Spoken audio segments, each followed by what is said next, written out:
Pour résumer l'art au 19e siècle, ça commence avec le néoclassicisme. À l'époque, les artistes sont pas hyper inspirés, donc en gros ils vont aller pomper tout ce qui se faisait de bien à l'Antiquité, parce que pour eux c'était la perfection. En même temps, des grosses colonnes, des statues de mecs baraques, des torses huilés, des fesses galbées, on les comprend. Donc ils reprennent les codes de tout ça, et architecturalement ça va donner des trucs comme le Panthéon, en gros. C'est aussi l'époque où les artistes commencent enfin à s'intéresser au peuple. On se dit qu'il y en a marre de voir que les stars dans les tableaux.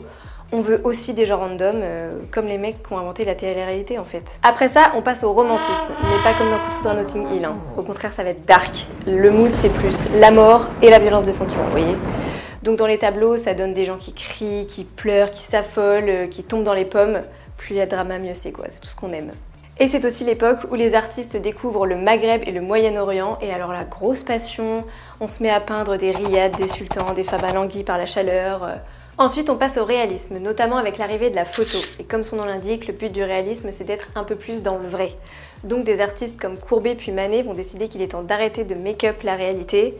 Avec eux, si t'es moche, hashtag #nofilter. Forcément, les chevaliers de la bien-pensance vont s'affoler. Ah là là, c'est pas beau. Mais peu importe, ils vont pas se dégonfler et petit à petit, on va arriver à l'impressionnisme. Et alors là, pour les amateurs d'art traditionnel, c'est la syncope. Hein. Les artistes peignent dehors, il n'y a plus de détails, il y a trop de lumière, ils s'intéressent à des sujets type prostitution qui leur font faire le signe de croix.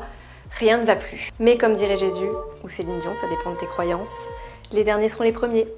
Et la preuve, c'est qu'aujourd'hui, les impressionnistes, tout le monde en raffole. Et pour finir, le 19e siècle se termine avec le nouveau Paris d'Haussmann et les expositions universelles qui sont en gros des concours entre pays à qui aura la plus grosse puissance économique, la plus grosse puissance industrielle, la plus grosse puissance coloniale, enfin vous avez compris. Et pour ça, Paris est très forte puisqu'elle va organiser 6 expos universelles et prouver au monde entier qu'en effet, elle a la plus grosse dame de fer. Enfin voilà, finito pipo le 19e siècle, bienvenue au 20e siècle.